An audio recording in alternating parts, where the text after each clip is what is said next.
Go, 40-day journey to the never reached. I am Brian Webb, here with Jeff Hartensveld, and we are here to talk to you about Go Before. So our text is found in Mark chapter 16, verses 1 through 7, and Jeff's going to read that for us. Okay, very good. I'm reading from the ESV, and it says, when the Sabbath was past, Mary Magdalene, Mary the mother of James, and Salome bought spices so they might go and anoint him. And very early on the first day of the week, when the sun had risen, they went to the tomb. And they were saying to one another, who will roll away the stone for us from the entrance of the tomb? And looking up, they saw that the stone had been rolled back. It was very large. And entering the tomb, they saw a young man sitting on the right side, dressed in a white robe, and they were alarmed. And he said to them, do not be alarmed. You seek Jesus of Nazareth, who was crucified. He has risen. He is not here. See the place where they laid him. But go, tell his disciples and Peter that he is going before you to Galilee. There you will see him, just as he told you. So, Brian, we got a pretty clear reading of the word, and we see this word go before. Yeah. And something as we were preparing, for this particular session, something that you mentioned to me was that this is really one of the only go words that doesn't really require us to do something, right, really. Right. And so all the other go words go are ahead where and we talk go, about that. Yeah. right? Or how we're to go. Right. But this one is not about us. Yeah. This one is about Jesus. Yeah. And the angel said, tell him that he is going before them. Yeah. It's just a phenomenal idea that Jesus precedes us. Yeah. Knowing that Christ precedes us gives us confidence. Yeah, for sure. We are not taking the gospel somewhere or taking Christ somewhere where he's never been. As these missionaries were writing these devotionals over and over, they talked about the fact that when they arrived, Christ was there. Right. Yeah. And it had to give just enormous confidence knowing they were going to meet with Christ.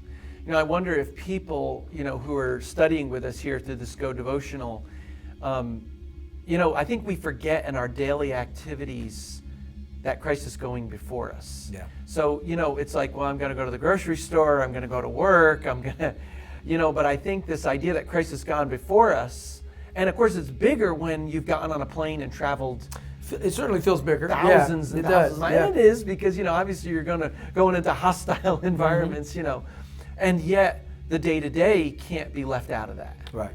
And so there were some really key devotionals. One of the writers is, I think in our minds, both of us, just an incredible missiologist, Alan Johnson. Right. And so Al wrote a really good devotional. Why don't you just interact with some of the things that Al said about the concept of go before? Yeah, well, one of the things that he points out is that this address was to the disciples, go tell the disciples, or go tell my brethren. In another place, the similar instruction was given by Jesus himself. But in both cases, it says, and Peter. And the inclusion of Peter is significant because, Peter blew it. Right.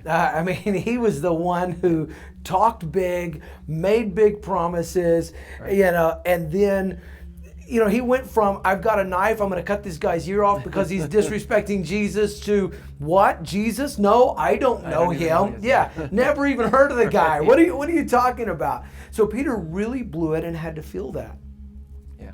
And Alan points out that, by pointing out Peter, he was saying to Peter, look, I know you failed, but I still want you.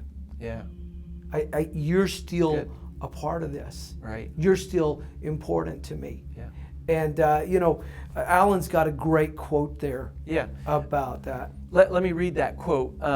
He says, remarkably, Jesus is pleased to use people like us to accomplish his mission.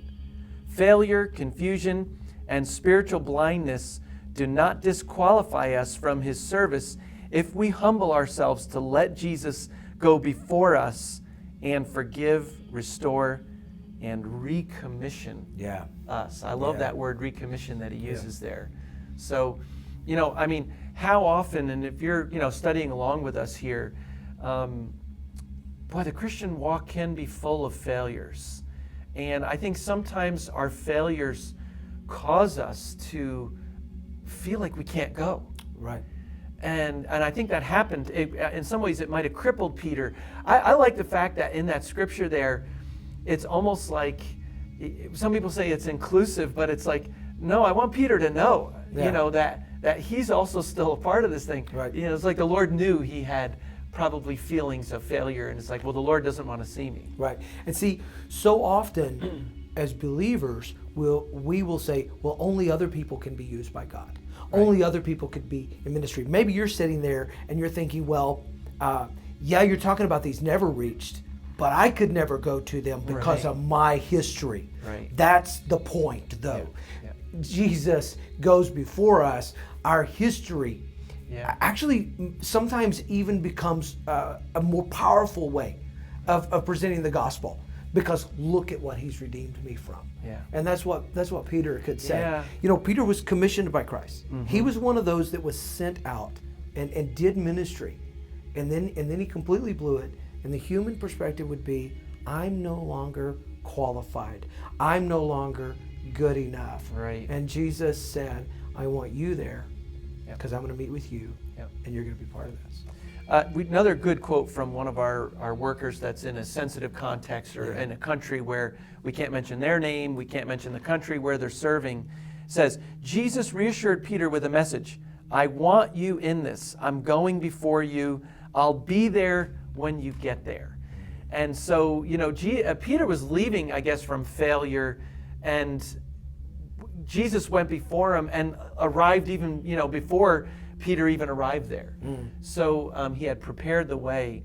And so, as you're interacting with this scripture and with this idea, this concept of go before, talk with each other about some of your failures, and just know that I think Peter's story tells us that no one is disqualified from going because he went before us. Right.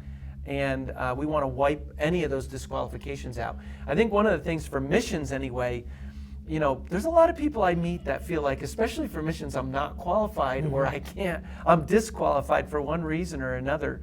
And I want to say that missions is now for everyone. There's no race. There's no history that you have. He forgives it all, and he's gone before you. Right. Before your application process, before you going to that country to do the work that you're going to do. So let's think about this whole idea of go before, and thank you again for joining us on this 40-day journey to the never reached, and we hope that you have a good discussion time in your group tonight or today.